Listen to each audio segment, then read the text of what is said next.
जिसके घर में गाय आनंद से विचरण करती हो, खुले में श्वास लेती हो, निविष्टम गोकुलम यत्र श्वासम मुंचति निर्भयम।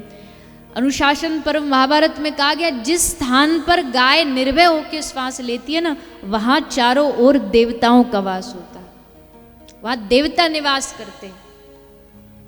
गाय को डर ना हो कि भाई कोई हमें मार ना दे, कोई कत्ल खाने ना ले, निश्चिंत उसे पता ये तो मेरी सेवा करेगा ही करेगा।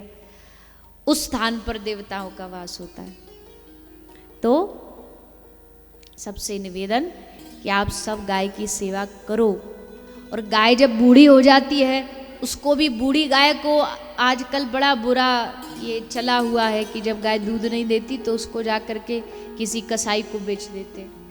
कसाई जा कर के उसे आगे कत्ल खाने में बेच देता, उनको लगता पैसा मिल गया, काम बन गया।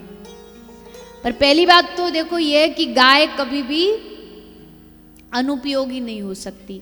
गाय का गोबर, गाय का मूत्र, गाय की ये जो चीज़ें, ये सब उपयोग में आ जाती है। आजकल इस पर सरकार भी थोड़ा थोड़ा सा काम करने लगी है।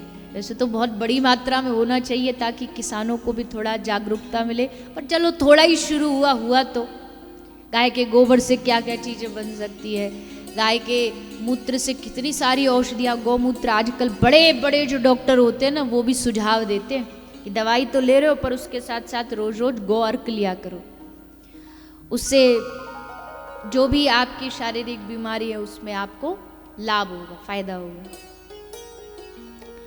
तो गाय कभी अनुपयोगी नहीं होती, उसका उपयोग कैसे करना है वो उसको सीखना पड़ता है बस। गाय का बछड़ा देखो, गाय की बछिया जो नवजात बछड़ा वो देखो, और किसी दूसरे पशु का नया जन्मा बच्चा देखो, दोनों में बड़ा अंतर रहता है। दूसरे पशुओं के जो नए शावक होते हैं उनमें हिंसा प्रवृत्ति होती है। अच्छा, आप लोग तो किसान हो, आप घर में गाय रखते हो? कौन कौन गाय रखता है घर में, बताइए जरा। बस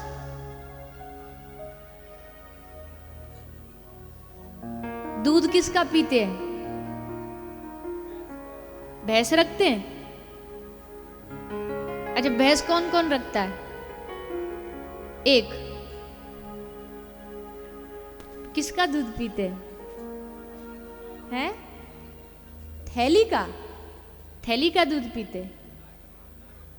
गाय का? अच्छा, मतलब जो दो चारों ने हाथ उठाए उनके घर से मंगवाते हैं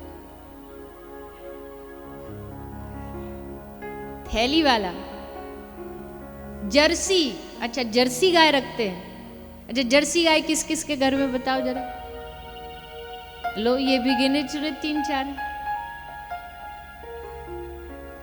कथा के बाद जाके पता लगाना पड़ेगा किसका पीते हो।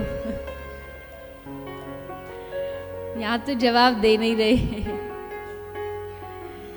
देखो चलो, वो तो अभी 7 दिन है, मैं पता लगा ही लूंगी, मत बताओ।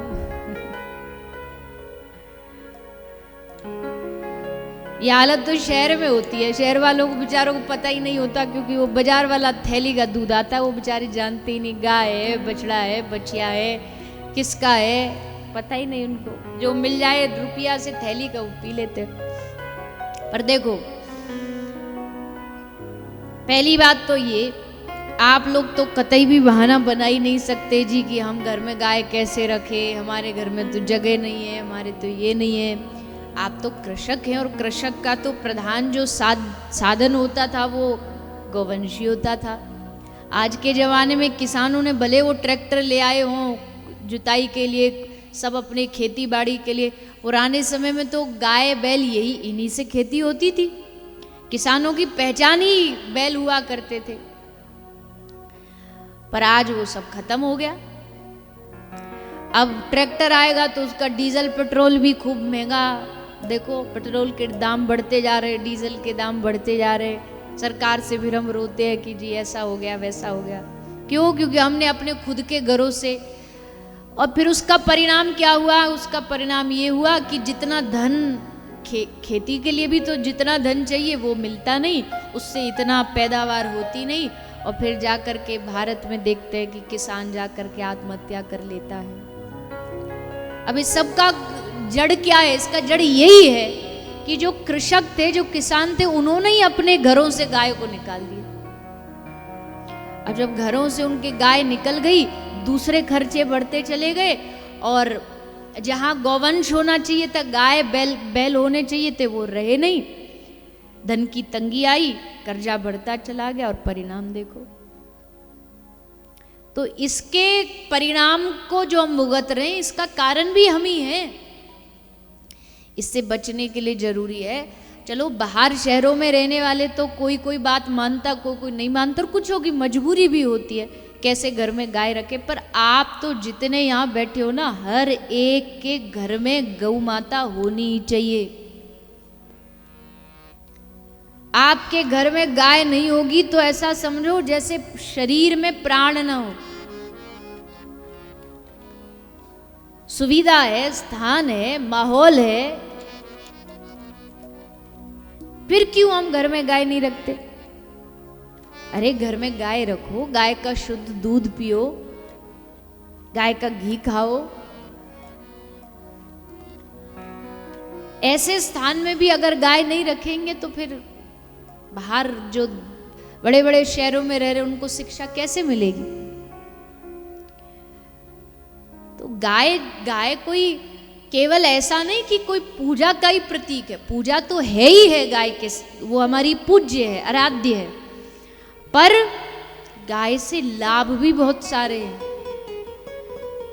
धन धान्य के लाभ तो है ही हैं, लेकिन शारीरिक लाभ बहुत सारे हैं। शरीर से लाभ होता है, आपकी खेती बाड़ी में काम आ सकती है, लाभ ही लाभ है। तो उन लाभ को आप सब समझिए, आप सब समझ करके अपने अपने घरों में गोमाता रखिए, गाय की सेवा करिए, दिल से सेवा करिए। जिसके घर में गाय आनंद से विचरण करती हो, खुले में श्वास लेती हो, निविष्टम गोकुलम यत्र श्वासम मुंचति निर्भयम। अनुशासन पर्व महाभारत में कहा गया, जिस स्थान पर गाय निर्भय होकर श्वास लेती है ना, वहां चारों ओर देवताओं का वास होता है, वहां देवता निवास करते हैं। गाय को डर ना हो कि भाई कोई हमें मार ना दे, कोई कत्ल खाने ना ले जाए, निश्चिंत उसे पता ये तो मेरी सेवा करेगा ही करेगा। उस स्थान पर देवताओं का वास होता है। तो सबसे निवेदन कि आप सब गाय की सेवा करो। और गाय जब बूढ़ी हो जाती है, उसको भी, बूढ़ी गाय को आजकल बड़ा बुरा ये चला हुआ है कि जब गाय दूध नहीं देती तो उसको जा करके किसी कसाई को बेच देते। कसाई जा करके उसे आगे कत्ल खाने में बेच देता, उनको लगता पैसा मिल गया, काम बन गया। पर पहली बात तो देखो ये है कि गाय कभी भी अनुपयोगी नहीं हो सकती। गाय का गोबर, गाय का मूत्र, गाय की ये जो चीज़ें ये सब उपयोग में आ जाती है। आजकल इस पर सरकार भी थोड़ा थोड़ा सा काम करने लगी है। वैसे तो बहुत बड़ी मात्रा में होना चाहिए ताकि किसानों को भी थोड़ा जागरूकता मिले, पर चलो थोड़ा ही शुरू हुआ तो गाय के गोबर से क्या क्या चीज़ें बन सकती है, गाय के मूत्र से कितनी सारी औषधियाँ, गौमूत्र आजकल बड़े बड़े जो डॉक्टर होते हैं ना, वो भी सुझाव देते हैं कि दवाई तो ले रहे हो पर उसके साथ साथ रोज रोज गौ अर्क लिया करो, उससे जो भी आपकी शारीरिक बीमारी है उसमें आपको लाभ होगा, फायदा होगा। तो गाय कभी अनुपयोगी नहीं होती, उसका उपयोग कैसे करना है वो उसको सीखना पड़ता है बस।